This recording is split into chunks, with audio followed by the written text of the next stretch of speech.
ఎవరున్నారు? విజన్. ఆంధ్రప్రదేశ్లో ఒక విజనరీ ఉన్నాడు, మీ అందరికీ తెలుసు, మీరు మాట్లాడతారు కనుక. విజనరీ దార్శనికం, దిశను నిర్దేశించడం. అయితే మన అంశంలో మనం చూస్తే అక్కడ మనకు కనబడేది ఎవరు? ఇద్దరు, అదే గుడ్డివారు. వాళ్ళెవరు? గుడ్డివారు. మనం ఆలోచన చేయగలిగితే ఈ బ్లైండ్నెస్ లేకపోతే గుడ్డివారి యొక్క మనస్తత్వం, వారి మానసిక స్థితిని గురించి మనం ఒకసారి ఆలోచన చేద్దాం, జ్ఞాపం చేసుకుందాం. చూడండి, అంగుల మనస్తత్వ శాస్త్రం అనే ఒక పుస్తకం ఉంది. బ్లైండ్ మ్యాన్ ఫిజియాలజీ అనే ఒక శాస్త్రం ఉంది. వారికి ఉన్నటువంటి అందులో వారికి ఉన్నటువంటి శ్రావణ, స్పర్శ మరియు వాసన జ్ఞానాన్ని బట్టి వారు దేన్నైనా క్యాచ్ చేయగలరు. అందులో మనస్తత్వ శాస్త్రం ముఖ్య అంశాలు ఏమిటంటే ఇంద్రియాలకు మొదలు పెడతారు. ఇంద్రియాలు ప్రతి వాడికి కూడా ఇంద్రియ నిగ్రహం ఉంటారు. ఇంద్రియాలు అవి మన కంటికి కనిపించవు. దాన్నే సినిమా వాళ్ళు ఉన్నాడు కదా, త్రివిక్రమ్ శ్రీనివాస్ ఏమంటాడు? 6 సెన్స్ అంటాడు. ప్రతి వాడికి 6 సెన్స్ అనేది ఉంటుంది అని చెప్తూ ఉంటాడు. తెలియదంటలా తెలీదు. ఆ త్రివిక్రమ్ శ్రీనివాస్ అసలు మీరు ఏం చూస్తారంటే మీకు రోజు చూద్దరు కానీ లేసయ్య. ఇంద్రియాలను మొదలు పెడతారు. ఇతర జ్ఞానేంద్రియాలను వినడం, తాకడం, వాసన ద్వారా, శబ్దాల ద్వారా దూరాన్ని, వస్తువుల్ని, ఆకారాన్ని వారు అంచనేయగలరు. ఒక 4 గుడ్డోళ్ళంట ఏనుగు దగ్గరికి వెళ్ళారంట. ఎక్కడికి వెళ్ళారు? మొదటి గుడ్డోడు వెళ్ళి ఏనుగు కాళ్ళు పట్టుకుని అతడు అన్నాడు, తన ఇమేజ్లో అన్నాడు, ఈ కాళ్ళు స్తంభాల్లాగా ఉన్నాయన్నాడు. ఇంకొకటి వెళ్ళి ఏనుగు చెవులు పట్టుకుని ఏమన్నాడు? చెవులు అంటుంటే చెప్పండి, చేట తెలీదా? ఆడేమన్నాడంటే ఏనుగు చెవులు చేటలాగా ఉన్నాయన్నాడు. ఇంకొకడు వెళ్ళి కడుపు నట్టుకున్నాడు. ఎలాగా కడుపు నట్టుకెళ్ళింది కడవలాగా ఉంటే పెద్దగా అని చెప్పాడు. ఇంకొకడు వెళ్ళి తోకట్టుకున్నాడు. వాడేమన్నాడంటే ఇది గొర్రె, ఎరిగే. వాడి ఇమేజ్లో తోక, ఏరికి తోక బాగా బాగా ఉండదు, షార్ట్లో ఉంటుంది. అందుకని ఇది గొర్రె అని అనుకుంటారు అని అన్నాడు. మొదటి ముగ్గురు ఆ ఇద్దరు కరెక్ట్గా చెప్పారు. ఉన్న ఇద్దరికి అంత ఇమేజిన్ చేయడానికి వారికి అందలేదు. ఎలాగైనా కనులు కనిపించినప్పుడు కొంచెం ఇబ్బంది కదా. వీళ్ళకి జ్ఞాపక శక్తి మరి ఏకాగ్రత, దైనందిన జీవితంలో పనులు గుర్తించుకోవడానికి అందులకు దేవుడట అద్భుతమైనటువంటి శక్తిని, సామర్థ్యాన్ని వారికి ఇస్తాడట.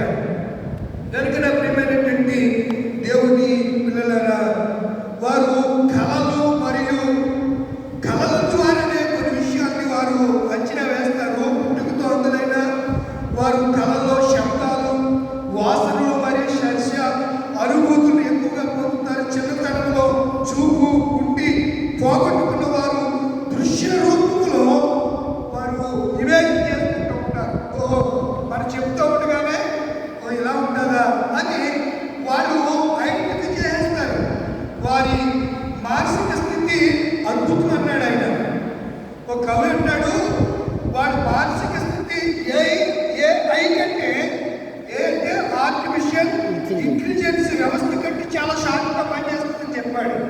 ఇది గుడ్డివాడి గురించి చెప్పినటువంటి మాటలు అని నేను మీకు జ్ఞాపకం చేస్తున్నాను. మంచిది. ఈరోజు మన అంశం ఏంటమ్మా చెప్పండి? విజన్.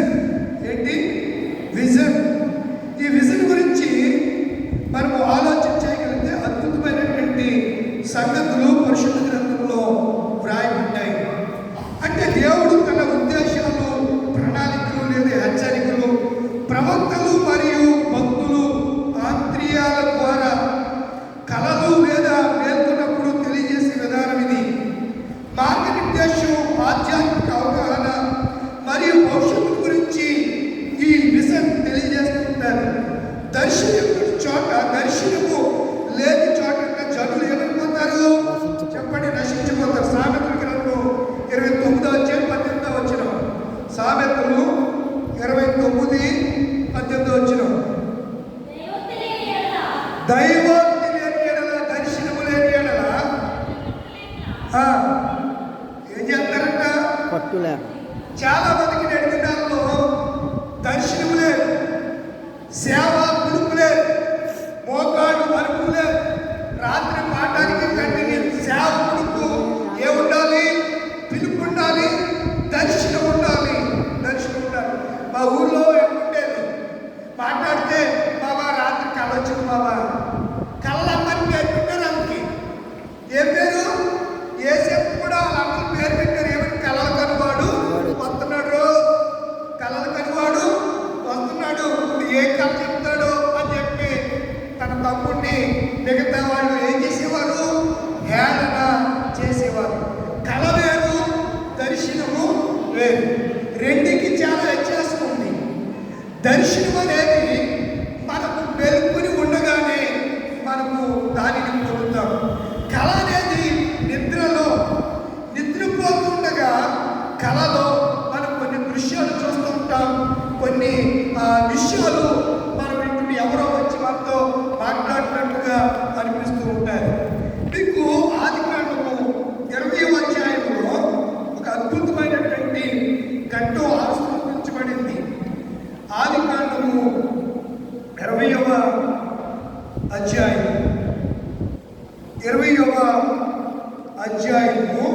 1 అక్కడి నుండి అబ్రహాము దక్షిణ దేశములకు తరలిపోయి కాదేశము షూరుకు మధ్య ప్రదేశంలో నివసించి గెరారులో కొన్నాడు. అప్పుడు అబ్రహాము తన భార్య గురించి ఈమె నా చెల్లెలని చెప్పిన కనుక గెరారు రాజు అబీమెలెకు శారాను పిలిపించి తన ఇంట్లోనికి వెళ్ళాడు, తీసుకుని వెళ్ళాడు. 3వ వచనం, ఆ రాత్రి వేళ దేవుడు స్వప్నము లేకపోతే దర్శనంలో ఎవరితో మాట్లాడుతున్నాడు చెప్పరంటిలా? అబీమెలెకుతో మాట్లాడుతున్నాడు. దేని ద్వారా మాట్లాడుతున్నాడు? దర్శనం ద్వారా, విషయం ద్వారా మాట్లాడుతున్నాడు. మాట్లాడుతూ ఏం చెప్పాడు చూడండి. ఏమంటున్నాడు? అబీమెలెకు అక్కడికి వచ్చి, నీవు నీ ఇంట చేర్చుకుని స్త్రీ ఒక పురుషునికి భార్య కనుక ఆమె నిమిత్తము నీవు చచ్చినవాడు సుమి అని చెప్పాడు. వెంటనే అబీమెలెకు అంటాడు, అయితే అబీమెలెకు ఇదేంటి అబ్రహాము నాతో ఏం చెప్పాడు తెలిసి మాట్లాడుకుంటున్నారు వీళ్ళిద్దరూ. అబ్రహాము అబీమెలెకు ఆమె 3వ వచ్చిన చచ్చినవాడు. అయితే అబీమెలెకు ఆమెతో పోలేదు కనుక అతడు ప్రభువా ఇంటి నీతి గల జనమును అతను చేసేది. ఇలా మాట్లాడుతూ వచ్చి 5వ ఈమె నా చెల్లెలని అతడు నాతో చెప్పలేదా? మరియు ఆమె కూడా ఈమె అన్నది అని నేను చేతులతో ఏ దోషము చేయక యథార్థంతో ఈ పనిని చేసి తిని అని చెప్పి అతనికి దర్శనములో దేవుడు చెప్తున్నాడు. దర్శనములో, రే అబీమెలెకు అబ్బాయి, నువ్వు నీ ఇంట్లోకి తీసుకొచ్చిన ఆమె ఎవరనుకుంటా? ఒక నీతివంతుని భార్య. ఆమె విషయంలో జాగ్రత్త సుమి, కబడ్గా అని దేవుడు వార్నింగ్ ఇచ్చాడు. ఎవరికి? ఎప్పుడు? దర్శనములో వార్నింగ్. అది నువ్వు ఆమె జోలికి అది వార్నింగ్. అది వార్నింగ్ ఇచ్చాడు. వెంటనే మనోడు సిద్ధమైన అయిపోయాడు. అంతే కంగారు వచ్చేసింది, గుబులు పట్టుకుంది. ఏంట్రా బాబు, ఏంటి నాతో మాట్లాడి అసలు అనేంటి?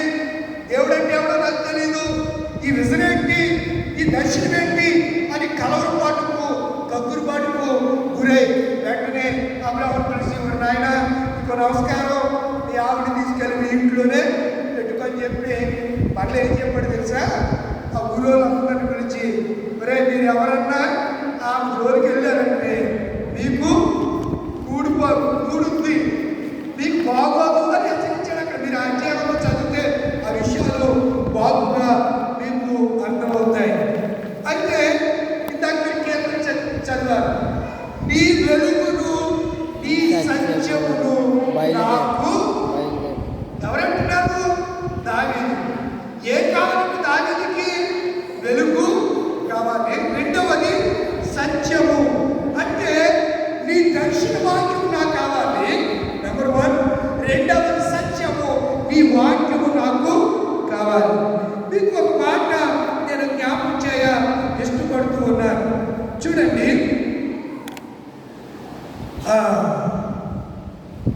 చూడండి 17వ వచనం, ఆదికాండం 17వ వచనం. అబ్రహాము 99 ఏళ్ల వాడైనప్పుడు యెహోవా అతనికి ప్రత్యక్షమై, 17వ అధ్యాయం అండి, ఆదికాండం 17వ అధ్యాయం. నేను సర్వశక్తి గల దేవుడును, నా సన్నిధిలో నడుచుచు. ఎలా ఉండాలి? దేవుడు దర్శన రీతిగా ప్రత్యక్షమై మాట్లాడుతూ ఉన్నాడు. నేను ఎవరిని? ఆల్మైటీ గాడ్, సర్వశక్తి గల దేవుడును. కనుక నువ్వు నా సన్నిధిలో ఎలా ఉండాలి? నిందారహితుడివై ఉండాలి. అప్పటికే అబ్రహాము మీద నింద పడింది. ఏంటా నింద? చెప్పాలి. ఏది నింద? నింద లేకపోతే బొద్దు పోదండి. ఏది నింద? 16వ అధ్యాయంలో ఎవరు చేసుకున్నాడు? ఆయన ధ్యానం చేసుకున్నాడా? ఆ ఊరోళ్ళు అందరూ అంటున్నాడు, పెద్ద గొప్ప చెప్తున్నాడు, ఇంట్లోకి దాన్ని పెట్టుకున్నాడు, ఆగం పెట్టుకున్నాడు అని చెప్పి అందరు నిందిస్తున్నారు. ఎవరిని? అబ్రహాము. ఆ దినాల్లో దేవుడు దాన్ని యాక్సెప్ట్ చేశాడు. ఆగం చేసుకోవడంలో అబ్రహాము శ్రమలు వచ్చాయి, కానీ దేవుడు ఆ విషయంలో అబ్రహాము ఏమి అనలా. అయితే 99 ఏళ్ళు వాడైనప్పుడు అబ్రహాము దేవుడు ఏమయ్యాడంట?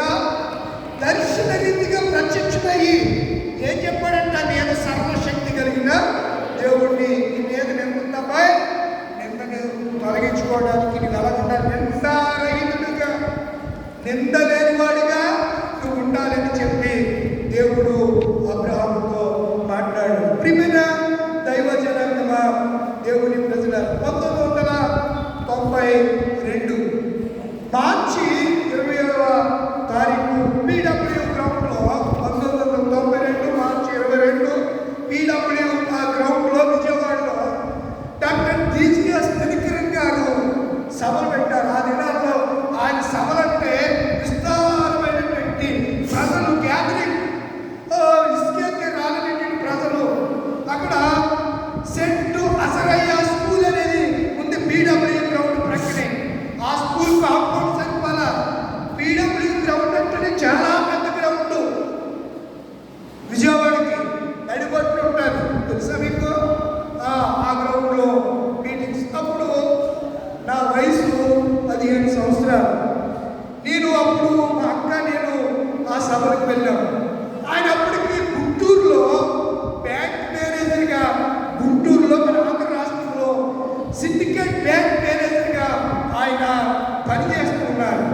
పనిచేస్తూనే కోయంబత్తూరులో కారుణ్య ఇన్స్టిట్యూట్ అండ్ టెక్నాలజీ అనే సంస్థను ఆయన ఏర్పరిచి జీసస్ కాల్స్ మినిస్ట్రీని ఆయన అప్పటికే రన్ చేస్తూ ఉద్యోగం చేస్తూ సేవ చేస్తూ ఉంటారు. తర్వాత ఉద్యోగం విరమణ చేయలేదు, ఉద్యోగానికి రిజైన్ ఇచ్చారు. ఉద్యోగ పదవీ విరమణ చేయాల ఉద్యోగానికి, అంటే ఇంకా ఆయన పీరియడ్ ఉండగానే, సర్వీస్ ఉండగానే రిజైన్ చేసి సంపూర్ణ సేవలోనికి ఆయన వచ్చారు. ఆ రోజు ఆయన ఒక పాట పాడాడు.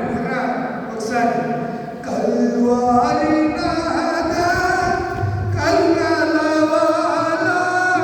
భక్తి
విని నేను అందుకే ముందే చెప్పాను, గుడ్డోడికి ఏ శక్తి ఉంటుందని చెప్పాను. దీనికి లేదా నేను ముందు తీరి చెప్పాను మీకు. బ్లైండ్ మ్యాన్ యొక్క కన్నులు లేని గుడ్డు వారికి ఎన్ని టాలెంట్స్ ఉన్నాయో తెలుసా? అసలు అద్భుతమైన మనకు కూడా ఉండవు. అలాంటి అద్భుతమైనటువంటి ఇమేజ్ వాళ్ళు ఉంటారు. ఇక్కడ రాబు పక్కన ఎంతమంది గుడ్డివాళ్ళంట? 2 గుడ్డివారు. మత్తయి సువార్త 9వ అధ్యాయం 9:27 చూడండి. 9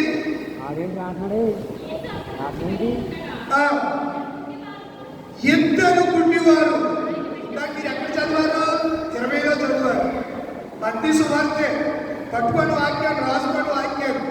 ఇందాక మీరు ఎక్కడ చదివారు? ఈరోజు పాఠంలో మత్తయి సువార్త 20లో చదివారు. మత్తయి సువార్త 9వ అధ్యాయం ఇంకా ముందుకు వచ్చేయాలి. ముందుకు వచ్చేస్తే 20 అంటే 11 అధ్యాయాలు ముందుకు వచ్చేయాలి. వచ్చేస్తే 9:27 అంటాడు, 2 గుడ్డివారు దావీదు కుమారుడా. ఈ గుడ్డోళ్ళు ఎవరు వెంటొచ్చారంట? యేసయ్య వెంటొచ్చారు. అక్కడ గుడ్డోళ్ళు ఎక్కడ కూర్చున్నారు? అర్థం చేసుకోండి. అక్కడ గుడ్డోళ్ళు మత్తయి సువార్త 20 అధ్యాయంలో గుడ్డోళ్ళు ఎక్కడ కూర్చున్నారు? తోపక్కడ ఎందుకు కూర్చుంటారు గుడ్డోళ్ళు? వాళ్ళ పనేంటి? థింకింగ్ చేయడానికి. కన్ను లేని వారు ఏం చేస్తారు? మీరు ట్రైన్లో వెళ్తే కోణాలకు ట్రైన్ ఎక్కారనుకోండి, కోణాలు లేకపోతే మనకి పొద్దున్నే ఉంటారు. ఏంటి? ఎల్టీటీ అంటారు. ATT, LTT Lokmanya. అది బొంబాయి నుంచి వస్తుంది, ఇటు నుంచి వెళ్తారు. మీరు అందులో ఎక్కువ గుడ్డోళ్ళు మనకు కనపడతారు. అది వాడుతూ ఉంటారు. బహుద్దు ప్యారే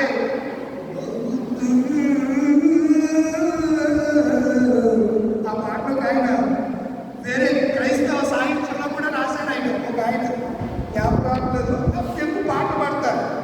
పాడి ఏం చేస్తారు? అమ్మా కన్ను లేని వాళ్ళు ఎవరుంటే ధర్మం చేయండి అమ్మా అని అడుగుతూ ఉంటారు. చక్కగా పాటలు పాడుతూ ఉంటారు. వాళ్ళ చేతిలో ఏమైనా తాళాలు ఉంటే ఆ రిథం ప్రకారం పాటకు అనుగుణంగా ఏం చేస్తారు? మ్యూజిక్ వాయిస్తుంటారు. అద్భుతంగా వాళ్ళు పాటలు పాడుతూ ఉంటే వారి స్వరాలు వచ్చి చాలామంది వారికి తోచిన సహాయాన్ని చేస్తూ ఉంటారు. యేసుప్రభు వారు ఉన్న దినాల్లో కూడా చూడండి, దర్శనం, దిశ నిర్దేశం. వారు యేసు ఎవరు కన్నులారా వారు ఉందని చూడలేకపోతున్నారు మన భాషలో. కానీ అంతరంగంలో యేసు ఎవరు వారికి బాగా తెలుసు. వీళ్ళకి తెలీదు, కళ్ళున్న వాళ్ళకి తెలీదు ఆయన ఎవరు కుమారుడో తెలీదు. కానీ వాళ్ళు ఎవరు అరిచారు చెప్పండి? దావీదు. యేసు ఎవరు కుమారుడు? దావీదు కుమారుడు. దావీదు కుమారుడు మమ్మును అన్నారు కదా. చూడండి, పరిశుద్ధ గ్రంథంలో మార్కు సువార్త 10వ అధ్యాయం, మార్కు సువార్త 10వ అధ్యాయం 47 నుంచి 50 వచనాలు. ఈయన నజరేయుడైన యేసు అని ఎవరన్నా అది మైండ్లో పెట్టుకోండి. వారు విని యేసు